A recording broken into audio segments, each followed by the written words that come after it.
नमस्कार. RV22 news मध्ये आपलं सर्वांचं स्वागत. धक्कादायक घटनेने मालेगाव तालुका हादरला. आईसह 2 चिमुरड्यांचा मृत्यू. सौंदाण्यातील घटनेने उडाली खळबळ. मालेगाव तालुक्यातील सौंदाणे गावात आईने टोकाचं पाऊल उचलल्यानंतर 2 लहान चिमुरड्या बाळांसह विहिरीत उडी घेत आत्महत्या केल्याचा धक्कादायक प्रकार समोर आला आहे. या घटनेमुळे परिसरात शोककळा पसरली आहे. हर्षली हिच्यासोबत तिचा मुलगा संकेत वय वर्ष 5 आणि मुलगी आरोही वय वर्ष 7 यांचेही मृतदेह विहिरीत आढळून आले. घटनास्थळी पोहोचलेल्या मालेगाव तालुका पोलिसांनी तातडीने पंचनामा करत मृतदेह शव विच्छेदनासाठी हलवले. प्राथमिक तपासात हर्षलीला सासरच्याकडून सातत्याने मानसिक आणि आर्थिक छळ सहन करावा लागत होता असा अंदाज पोलिसांनी व्यक्त केला आहे. या अगोदरही हर्षली हिने महिला समुपदेशन केंद्रात तक्रार दाखल केली होती. त्यानंतर कुटुंबाच्या आग्रहामुळे हिने संसारासाठी पुन्हा सासरी जाण्याचा निर्णय घेतला. मात्र त्यानंतरच हा दुर्दैवी प्रकार घडल्याचे तिचे वडील धर्मादेवरे यांनी सांगितले. हर्षलीच्या नातेवाईकांनी या घटनेत घातपाताचा संशय व्यक्त केला असून पती राहुल आहिरे, सासू सासरे आणि ननंद अशा चौघांविरोधात मालेगाव तालुका पोलीस ठाण्यात गुन्हा दाखल करण्यात आला आहे. RV22 न्यूज साठी RV22 न्यूज टीम ब्युरो. तिला एवढा सेळ चालू होता की डायरेक्ट त्यांनी अशी मागणी केली होती, तुझ्या आई बापाकडनं पैसे आण तरच आम्ही राहू देऊ, तुझ्या आई बापाकडनं पैसे आण. ती सांगायची नाही, तिने मनातच ठेवलं की त्यांनी एवढा हानमार केला, जोरात हानमार जबरदस्त केला की तिने कोणालाच फोन केला आणि की तिथून कोणीतरी मराठानी फोन लावला तिच्या आई वडिलांना. तेव्हा आम्हाला सगळ्यांना कळालं की अशी हकीकत काय झाली.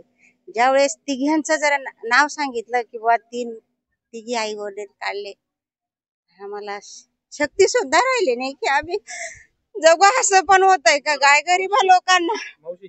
तिला भाऊ नाहीये, म्हातारे आई बाप आहे, तर त्या माय बापांना शक्ती सुद्धा राहिली नाही की तुम्ही पाहू शकता. ते आम्हाला माझी एक मोठी बहीण आहे गरताडची, त्या बहिणीला फोन आला, त्या झाडरावल्या त्या पोरीच्या आईचा फोन आला त्या बहिणीला. ती बहिणी सांगितले की हरचेलेची मुलगी म्हणे विहिरीत पडून गेली, तर तिचा ह्यास असं झालं. अगं बापरे, म्हटलं एवढं लेकरू कस काय पडलं, यांनी काही लक्षच दिलं नाही बुवा असं. मग जेव्हा अजून परत फोन लावला दुसऱ्या जावायला, मी जी जावायला, की ते सांगायचे की डायरेक्ट तिघांच नाहीये म्हणे, तिघच नाहीये म्हणे, मुलगा मुलगी आणि ती पोरगी. हरचेली. लहान मुलांचं नाव काय ग? संकेत नाव आहे आणि मुलीचं काय आरोही. येते ग. 5 वर्षाचा येईल, 5-6 येईल, मुलगी 6-7. आम्हाला एवढीच अपेक्षा आहे सर की जसे त्या 3 जीव गेलं तसे त्या तिघांचा जीव गेला पाहिजे बस.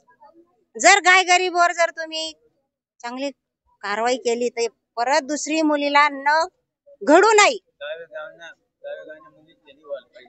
आज ती मुलीला झालं, तिच्या मागे कोणी नाही, नातेवाईक नाही. नातेवाईक इकडे तिकडे लांब लांब राहता. आम्ही जमले तेव्हा आम्हाला कळालं की अरे आता अशी घटना झाली, आम्ही काय करायचं.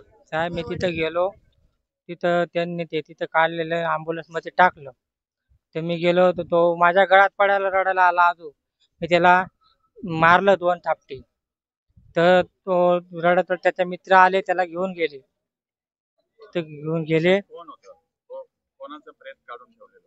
तिघांचं काढलेलं होतं त्यांनी, माझी भाच्याचं आणि बहिणीचं विहिरीतून काढलेलं होतं आणि तिथं साईडला ॲम्ब्युलन्स मध्ये टाकलं त्यांनी. तिथे जात तवलं त्यांनी ऐकलं. मी धर्माऊका देवरे मुलीचा वडील आहे. मी पहिले गेलो म्हणजे असं पहिले मारहाण करायचं, मग मी कसं म्हणतो जाऊ द्या बा, आपलेच खानदानी माणूस आहे, पोरगी तिथंच नांदून द्यायचे बा. तर पहिले धुळ्याला आम्ही महिला मंडळाची केस केलेली होती. मग आम्ही चाळून बोलते, पहिले मारहाण करायचे, घ्यायला गेलो होतो केळा म्हणे आमचं नातेवाईक आहे, काही वकील आहे, तुमच्यावर काहीच होणार नाही, तुम्ही किती बी आहे कर. माझ्या सामने आधी विहिरीपासून घेऊन गेलो होते पहिले. तर मग विहिरीपासून घेऊन गेलो. दुसरी वेळा म्हणतो जाऊ द्या नांदू द्या म्हणतो पोरले. दुसरी वेळा खरखर करून जावलो. त्यांनी काय केलं, विहिरी टाकली का काय आता त्यांनाच माहिती. दुसरी वेळा पण खरखर करून टाकली, विहिरीत टाकून दिली. कोण कोण होता विहिरीत? कोण कोण? तुमची मुलगी आणि 2 पोरे, नातू आणि नात.